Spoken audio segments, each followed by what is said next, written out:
Here we are, and welcome to another episode of the Friday Night Movie Podcast. It's just Shy and Becky today, but that's fine because Becky and I, we've been in different places. I've been to a few different cities, while Becky's been traveling to different cities, and which means we've had a lot of time to watch stuff. I have.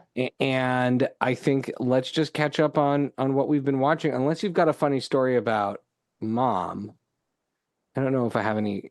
No, I don't feel like I have like a new. I don't have Mom. like a new mom story. No, but I will say I'm getting pictures from bar mitzvahs that we've attended with Mom recently, and Mom's in all the photos of other people's bar and bat mitzvahs. Shia would be a Shanda if she wasn't. That's true. That's true. I agree. I agree with Mom on that. You show up to a bar mitzvah, you show up. Don't show up and hide in the corner. And she's always wearing something fabulous, so she stands out in all the pictures. And now with her cool MacGyver haircut, I don't know MacGyver because it's not a mullet. It's more like, what is it more Danson. Like? Yeah, more of a Ted Danson with her Ted Danson. Exactly. It's a Ted Danson look. She's very fashion. She's very fashion. She's fun to go to a bar mitzvah with. Oh, yeah. So, yeah, she's in all the pictures. So you've been traveling. You've been watching a lot of stuff. You've been catching up on some of the things that I recommended. What have you been up to? Okay, so you recommended Ricky Stenicki, which I watched, which we can get into. I also watched all of season 3 of Hacks. I have thoughts and feelings. Oh, we could discuss. I haven't watched it yet. I've heard great stuff. Howie recommended it. Howie said it was really good. But I've been anxious because I thought the second season was so perfect. I'm like, so here's what I want to say. It's season 3 of Hacks is like seasons 1 and 2 are so funny. Like season 1, you're laughing the whole way through. I feel like season 3, they're doing less jokes per page. It's like you'll get 1 or 2 really funny jokes in an episode. It's like overall still very funny, but it's not like joke. And it's much more about these characters and their arcs. And it leans much more into like the story development and character development. So I'd say if you're watching the show because you're really interested in Deborah and Ava and who they are becoming as people, and you want a couple of funny jokes, then you're going to love season 3. But if you're going to Hacks because you just want to laugh the whole time, it's not like a laugh fest. But I do think it's like excellently written, excellently acted. It's the ending of this. I was very skeptical, like the first 3 episodes. This really isn't as funny. It's like much more dramatic. But the ending of the season, again, they managed to nail the ending in every single season. Like the ending of this season. And we know there's going to be a season 4. And it is such a good setup for season 4. I like the character development stuff more than just laughing on that show. Well, I really enjoy them growing as people and artists. That's the payoff of particularly, I forget Hannah Einbinder's character, but Ava. The payoff of Ava's character is her growing. Like Deborah Vance's character, I always feel like I see where that arc is going. Overall, she's the tough lady who's going to become a little softer. They give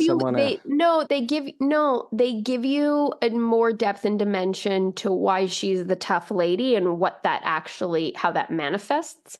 Like what makes someone behave. Was there more stuff with the agent? There's great stuff. Yeah, I think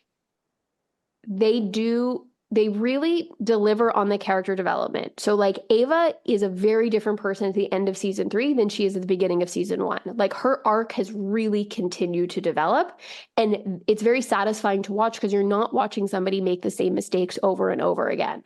And that's such a loop that these shows get into. Like, oh, this formula works. They don't do that. That's good. And that's my kind of show. It's like they remembered, here are the lessons that Ava has learned, and she's going to apply them. That's and this is how she's going to. Because I don't want the show, like, I often can't stand, not always, but when the default is, let's make the last episode a repeat of the pilot. Yeah, but no. And like, because you can do it well if you're showing people grow, but not if you're showing people just repeat the same. Right. And bits. I don't think and with Deborah, it's not so much about growth because yes, they show you how she grows, but that's not as interesting for her character, I think, as knowing why she behaves in her like, you know, like toxic, why she is such a toxic person, and kind of digging a lot deeper on that. But one of the things I love about her the most, and I think about every single time I'm in an airport lounge or movie theater, is that she has that Coke machine that sorts the Coke. Oh my God. I love that machine so much. And every time I go to one, I like pretend I'm Deborah Vance, like going and getting myself a Fanta. I actually, and the stuff with the agents, again, like it's not we're the managers. It's not just with Jimmy and whatever her name is. It's not just comic relief. They're even doing development there that's really good and satisfying, but very funny. Well, Beck, I have a surprise for you. We had guest plans for today. They got held up for a few minutes. They are going to join right now. We have Kate and Lauren Kurdyak from Vox Rea, who we met at South by Southwest. I'm going to pipe them into the show right now. Oh, okay, great. So it was just like a little preamble, appetizer of what we've been watching. Exactly. Here we are. We're back. We got a little preamble of what Becky's been watching on the various airplanes she's been on. But the real show today is that we have with us one of the greatest, not only siblings, not only creative partner siblings, but Canadian sibling duos, returning champions, Lauren and Kate Kurdyak of the amazing band Vox Rea, which we've heard before because we interviewed them at South by Southwest, but also Vox Rea was a very big part of my heavily medication-induced recovery from shoulder surgery a year ago. Oh my goodness, your album! Like I talk about your album a lot, but that album is the perfect chaser to a lot of Percocet. It is. I mean, I'm not arguing for opioids in your album because I enjoyed a lot without it, but I had labrum and I had. It's lovely for a dream state. If you're going to be in just like a real, you want to like reach a higher plane, listen to some Vox Rea and chill out. I was in a dream state for about a week, and the only two bands I listened to were Vox Rea and Blue Rodeo. Now that is awesome. And what's funny is for years I've resisted liking Blue Rodeo. I've always been like, whatever. It's like a long running debate with my friends. And I got into Blue Rodeo, and which was cool. But then I listened to your fabulous music and songs like Dose Me Up. Like Dose Me Up is just cinematic and dreamy. It has a brilliant video, by the way, and I love talking about music videos. I have questions. Yeah, it has a brilliant music video. But what Dose Me Up has that I think you all are masters of is there's this thing, the drop, which is just like all the sound comes out, and it's a very mellow song. All the sound comes out, and then it like hits you. It goes like you wait for a second, it suspends you, and then just lands you back in the groove of the song and your voices. And man, it's just awesome to now. We hadn't heard your music when we interviewed you. That's now true. I can confidently say I know all your music. All right. Well, so first of all, what'd you say? I said this is the best intro we've ever received. Oh, well, we only have people on the show we like, so you wouldn't be invited back if we didn't dig you. So, okay. What have you been up to? And specifically right now, you're on like a cool European tour. Yeah. No, we've been touring for the better part of, since we met you guys at South by Southwest in 2024. But no, it's been great. We just did the UK. We did a bunch of festivals, and now we're touring all parts of Germany. We're kind of zigzagging our way across the country. That's cool. It's been an adventure, to say the least. and then to Canada, right? Then to BC and to Quebec. That's awesome. Yeah. Okay. And France somewhere in there too. Yeah, south of France. One day in Italy. Oh, right. Okay. Oh, cool. That's great. Okay, so let's talk about this tour. You are siblings, and you must have traveled as kids, right? Like family trips and things like that. Now, Becky and I, we travel for work all the time now since now we work together. We spend a lot of time on the train to New York, going up to do movie stuff. And how do you, has traveling together changed? Do you feel like you got training? Because Becky's way more fun to travel with now than when she was 5. Thank you. Yes. So are you. I'm very good at bringing the snacks. I will say, like, that's what I say. What's my strength? What do I bring to the table? I bring snacks. I have a backpack full of snacks. And I'd be curious, like, what are each of your strengths? What do you bring to the table in the sibling travel dynamic? Awesome. Okay, well, I would say that I'm the master planner. I bring the coordinates, the timetables, Google Maps, the Google Maps, the calendar, the addresses, the phone numbers. That's my gig. Cool. That's by the way. that's by the way what I do. Other than the one time we went to the wrong airport, which by the way isn't even. We have another sibling, Lily. Lily goes to the wrong airport twice in the same trip. So let's be clear. Becky and I have done it once, ever. Once, but like, Becky and I have a routine. 5:15 a.m. I'm at her house. We live around the corner from each other. So I'm at her house, pick her up. We park our car at the train station. We're on the train. The Uber's always waiting. Like, I've got it. We got to order our tickets. I got it all. We get on the train. We take a nap. We wake up. Yeah. Becky hands me the snack she feeds her children. It's amazing. All right, Lauren, what do you bring? What do I bring? I bring the podcast sometimes. Got a nice selection. Nice. Okay. Cool, quiet vibes.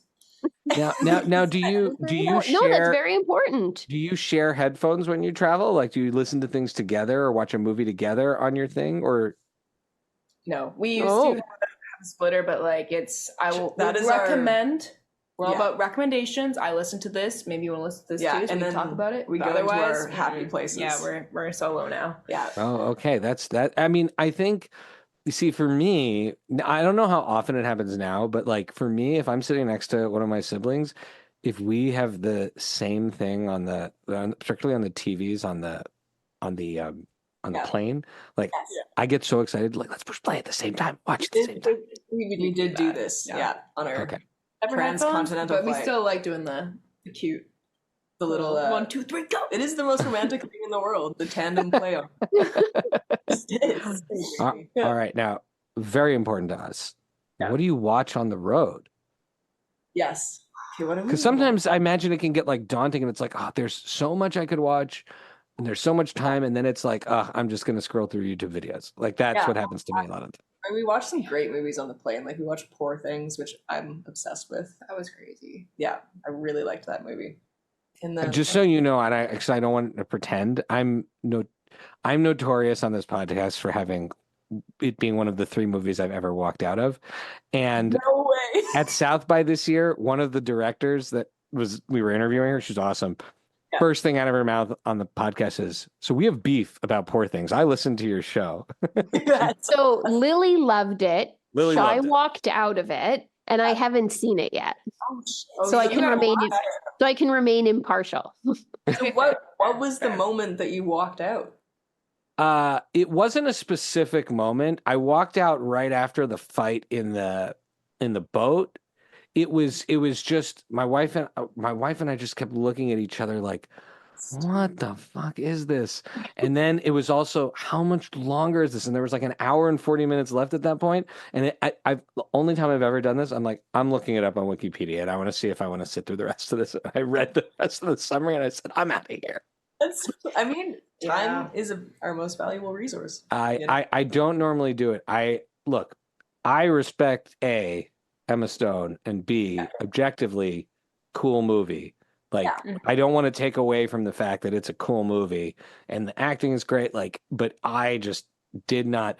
There is an element of that movie that I found very, very unsettling, which is part of the point. But Willem Dafoe. The other thing is that I went into it thinking that, Willem Dafoe, weird movie. This must be from the guy who made The Witch and The Lighthouse and The Northman. And it's not. It's some other weirdo.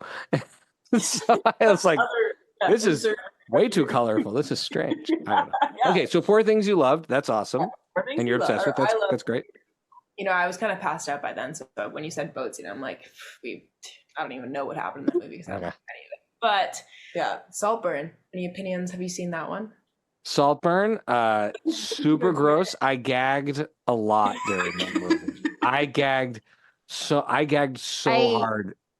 I nearly threw up multiple times during. I loved the different actors in it. Like I love like Rosamund Pike and Jacob Elordi. Like I thought they were all. Rosamund Pike is amazing in that movie. Keogh, whatever his name is. Barry Keogh. Keogh. Yeah. Oh, amazing. But I at one point, my husband and I were just like, we were just like dry heaving. We were like, this is some of the grossest stuff. My wife had watched it and was like, you got to watch this movie. So she's asleep. I'm watching it in bed a couple days later. And she's woken up to the sounds of like, he's just like, no. But I will say the naked dance at the end is incredible. Like that, like the naked dancing around the house is one of my favorite. Barry Keogh is an incredible actor, if that's how you pronounce his name. And if it turns out one day that he is skinning people and wearing them as suits, I will not be surprised because he's very compelling. Yes. No, he really is. I mean, this was the year of like very wacky, polarizing, weird movies, I guess. Like everything. Yeah. That was a very cool movie, though. And I think about that movie a lot. And it was just the gag component was so intense for me. But the things, the little details, like all of the rich people gathering in the smallest den in the house to watch television on a 30-inch screen, like just amazing details. Yeah, it really was. That's a really cool. Watched Gone Girl last night. Speaking of Rosamund Pike, it was interesting. Like I just finished reading the book, and the movie was a lot. Well, it wasn't. You hadn't read the book. I haven't read the book, so it was all right. But which movie? Gone Girl. Oh, Gone Girl. Never seen it. Ooh, yeah, it's very stabby. Yeah, it is very stabby. Yeah, very stabby. That's a cool movie. She's awesome. She's amazing. She's incredible. The way she delivered the psychopath character was just like. That's awesome. All right, so you've been watching some like edgy, polarizing stuff. Yeah, I guess and then Bridgerton. Bridgerton, yes. Absolutely. We had some big Bridgerton analysis. Oh my God, were you not week. so stressed at the end of like this section of the season? Because you're like having this moment where you're so happy, you're so excited, and then you realize, oh my God, she's Whistledown. He'll never forgive her. It's all ruined. Yeah, it's all ruined. I'm stressed. Yeah, can't wait. My poor husband, I kept him up like 3 nights in a row being like, okay, I just need to break this down with you. He's like, I've never even seen this show. I don't know what you're talking about. I was like, let me give you the full backstory. Give me an hour. To like do therapy over it. Yeah. Now, when I've traveled Europe with my best friend after college, and he always likes to make fun of the fact that we get to either Scotland. I think we get to Scotland, and like the first thing I wanted to do is I was like, let's go to the movies.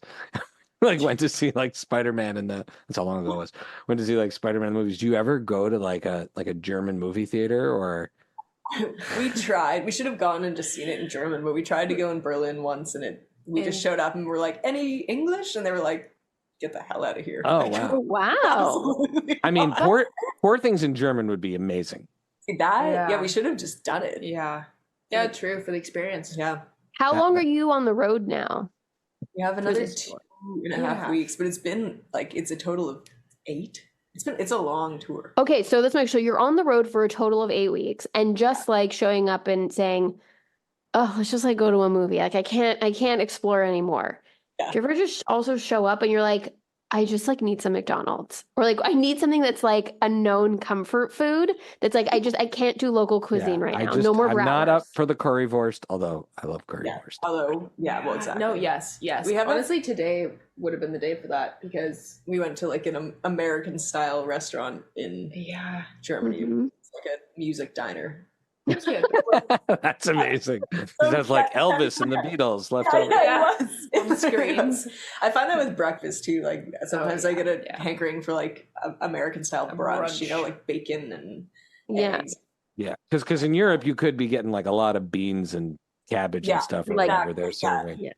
And it's very Okay, I want to hear about your shows because I have yet to have a chance to see you all live, but your shows look so cool. And sometimes it's the two of you, and sometimes it's like a whole band. And like to get nerdy for a second, like how do you construct your set list in those cases? Are you operating under like we have a formula, we open with X and we end with Julia. I know Julia's like a real jam, so maybe that I don't know if that's a set closer, but to me it might be a set closer because it's a cool song. Or do you vary it based on all the crazy different venues you're playing? Yeah, honestly, we have like a general format. Our Dose Me is actually our closer because we do an extended jam. Yeah, but nice. Julia's one before. Yeah, it's the second last. But we also like these days. What we've been doing is we show up to gigs, we do our sound check, get a feel for the room, and then we quickly write the set list backstage. You never really know, and like certain things, our music is so up and down too that like especially for like the more like folk songs where if it's like a louder room, it's not going to cut through. There's no like. Got to cut that. So we have been just trying to get a sense for the vibe and then like basing it off of that. And you've been playing with some cool bands, right? That have like you've teamed up with, or sometimes I see you with like a drummer and other players.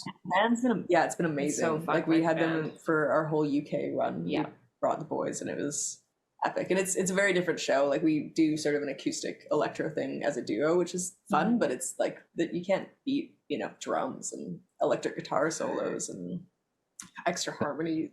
It's more fun on stage too. Yeah, that's awesome. That's so cool. Okay, all right, new song. Got to talk about. I have my notes. Because I want to catch everything here. Missed it by a second. If Dose Me Up wasn't so emotionally important to me because of the time it got me through, Missed It by a Second is my favorite song. Really? I think it captures the energy of Julia, which is like an older tune, right? I feel like it's like this is a song I think I want to hear this open a show or close a show or something like that. It gets me. I really love it. Can you tell us anything about it? Or it feels a little different than some of the other stuff on the record. Yeah, it is a bit different. It's funny. It was one of those songs that we couldn't even remember writing. And then when we were going to make the record, we were sort of going through all our old demos and it just appeared and I was like, oh, what is this? And so it kind of like was a hidden song for a while, but it's I love it. It's our favorite one to play as a duo right now because you can strip it down too and make it pretty melodramatic. But yeah, it was written about a thing. Very descriptive thing. Yeah. All right, we won't put you on the therapy couch. It's an awesome song. Is it going to be part of a bigger record that's coming? Yeah, it is. It's part of a record. Yeah, we have the record finished. We're just sort of like scheming on how best to release it into the world.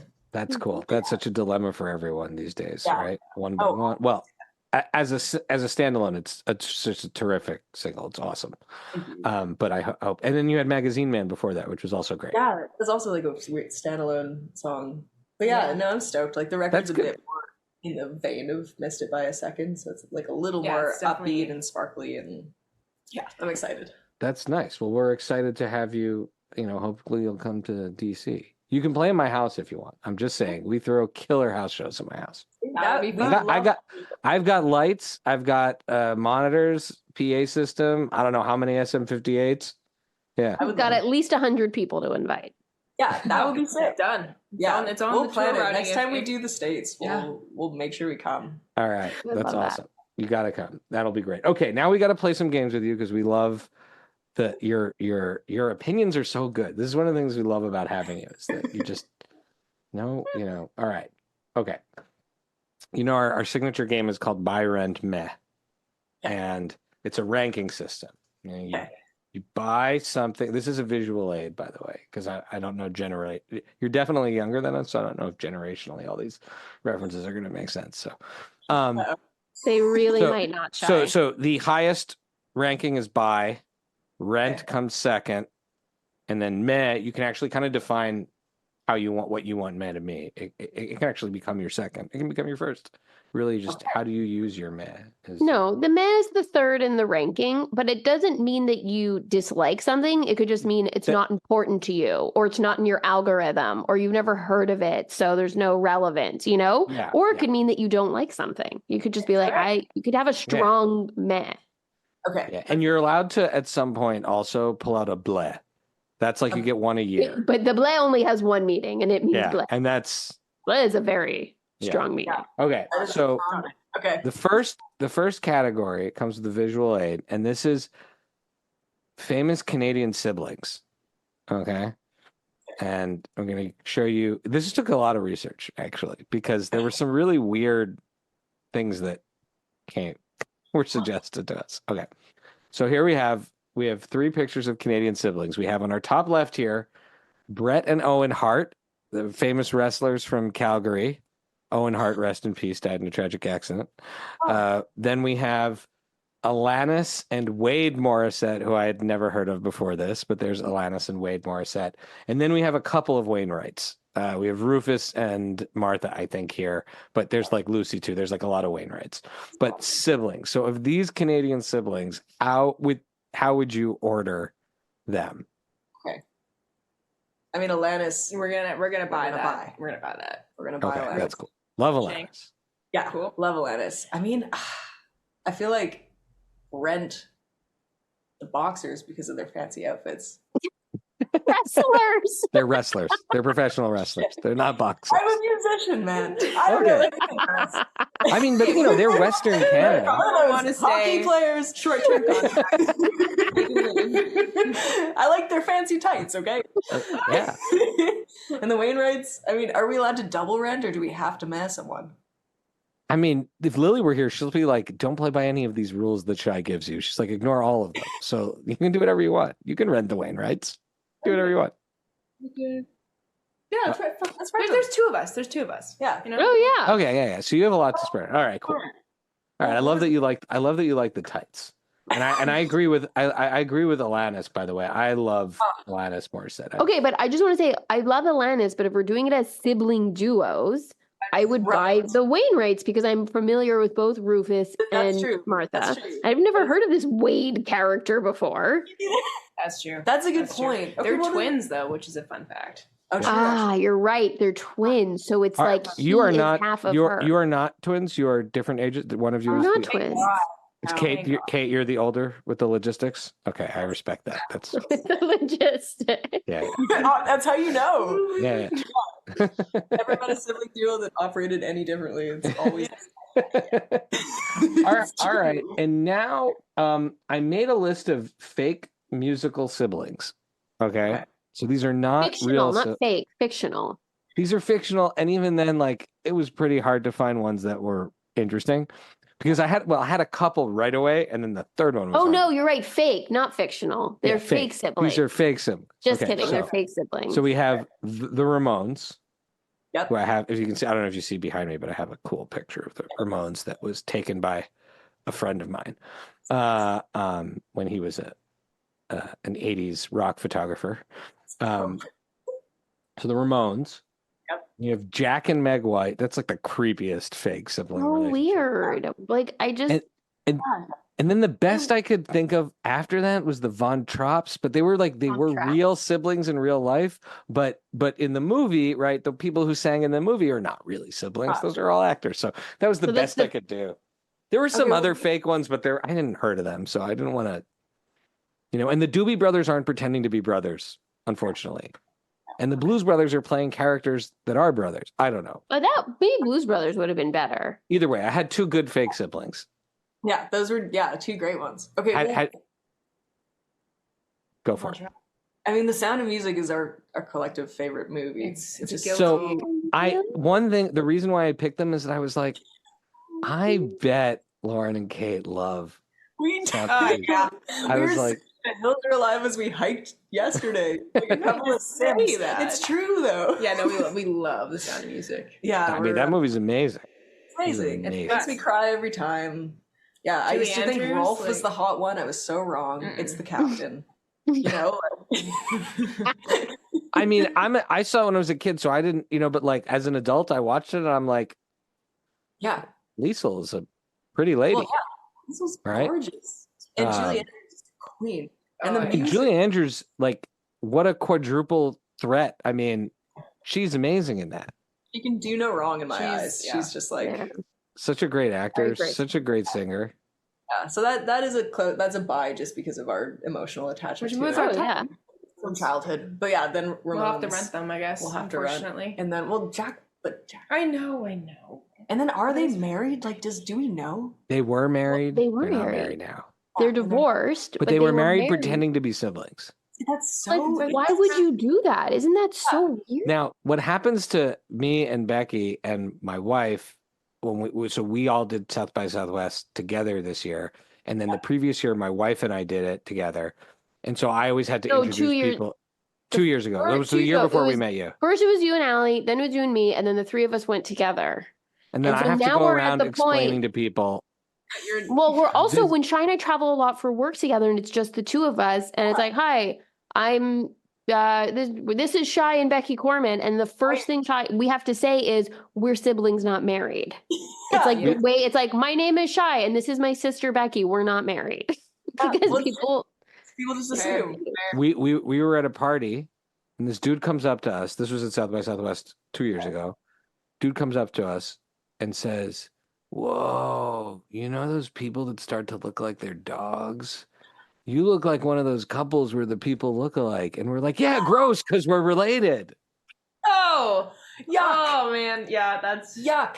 Yeah. That's a very forward opinion to put. Though people always tell us we don't look like siblings. Like, people will be like, "Nah, you're not sisters." Yeah. And I'm like, "Nah, swear to God, we are." And they're like, "No, you're not." I'm like, you definitely look like sisters. Yeah. We met your parents, who are the nicest people, by the way. Are your parents touring with you? I love your parents. They're the Shout out to Colleen and Steve. They came last year, but this year they didn't. They were just so cool. Well, that's how we ended up interviewing you. We were chit-chatting with them, and they were like, "Oh, our daughters are in a band." Yeah, that was so cute. They're great hype men. Your parents are really great. Really, I could see them just going around in all these little European cities, chit-chatting with people in cafes, being like, "Come see my daughters play a show later tonight." Here's a flyer. Drinking Aperol spirits. Okay, so all right, we got to wrap. You've got so we talked about the tour. You've got a record coming. Are there other things people need to know about the Vox Rea verse? Ooh, let's see. I like that, by the way, Vox Rea verse. That's cool. Let's see. I mean, we have just so much stuff coming. Like, so many new songs. We're gonna do new visuals. And let's talk about the video. Let's end on video. I think your songs are so cinematic.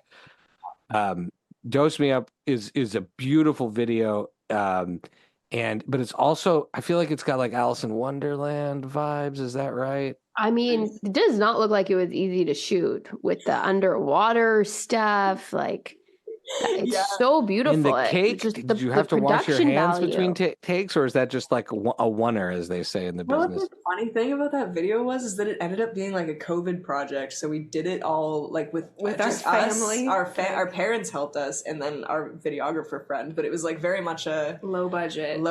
Like, we created all the a really high production value. It's so beautiful looking. Really it was very much like a family affair, that project.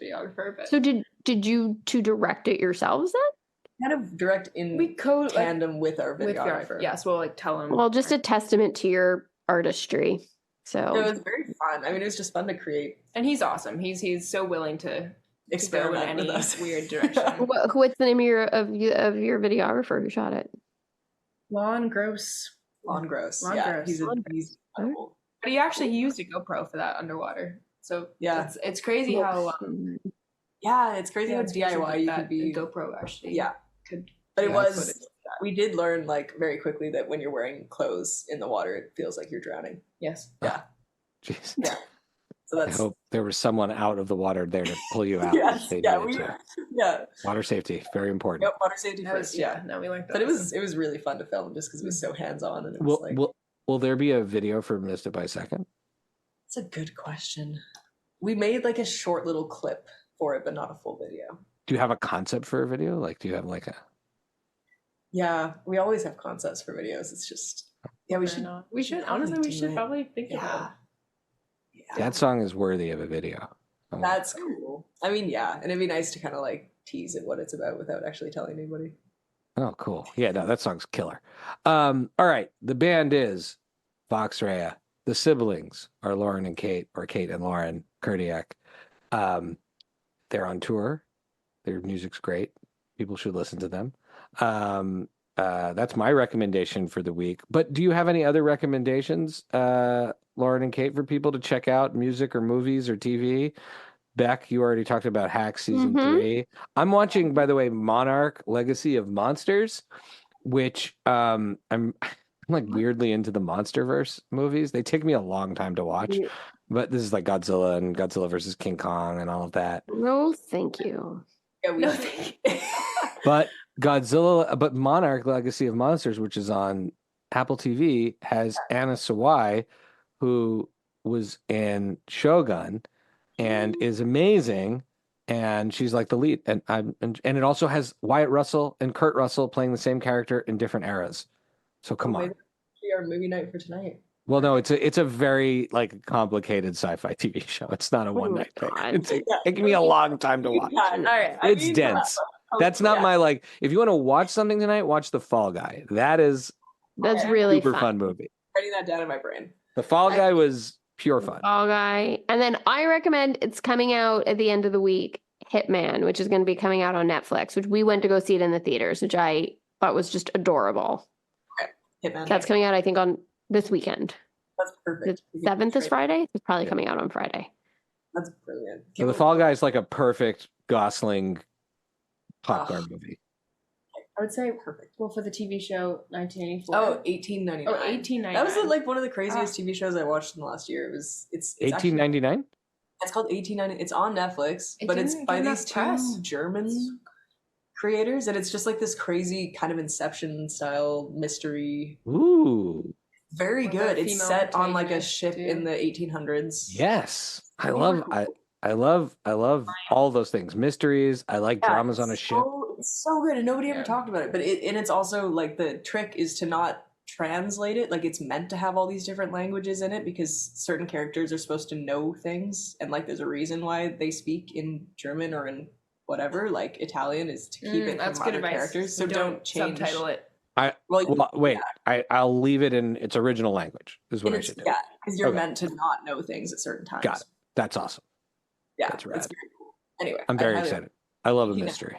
It's sick. I also started Dark Matter with Joel Edgerton. Yes, I feel like I've watched Joel Edgerton and Jennifer Connelly, which is a mystery kind of thing. Yeah, I don't really know what it's about. It's got quantum physics or something, but I love the actor. So awesome. Yeah. All right. Anything else? What else do we got? Last Dinner Party, awesome band. Oh yes. Oh. Okay, cool. Awesome. Always need That's a new great. band. Rock band that are blowing up right now. But great music, and very cool visuals, also very cool style, very world building. Yeah, beautiful. Well, again, the band is Vox Rea. Go check them out on all of the music platforms, Instagram. Cool updates from their tour. Awesome siblings. Great taste in all sorts of things too.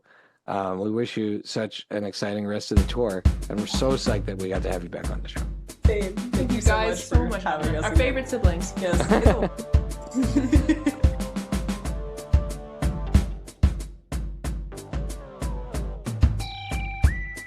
Thank you for listening to Friday Night Movie, the sibling rivalry and pop culture podcast. Join the Friday Night Movie family by following @FryNightMovie on all of the socials and visiting our website, FryNightMovie.com. Our theme song is by What Does It Eat? And make sure to leave us a review on Apple Podcasts or wherever you get your podcasts. Thanks for listening.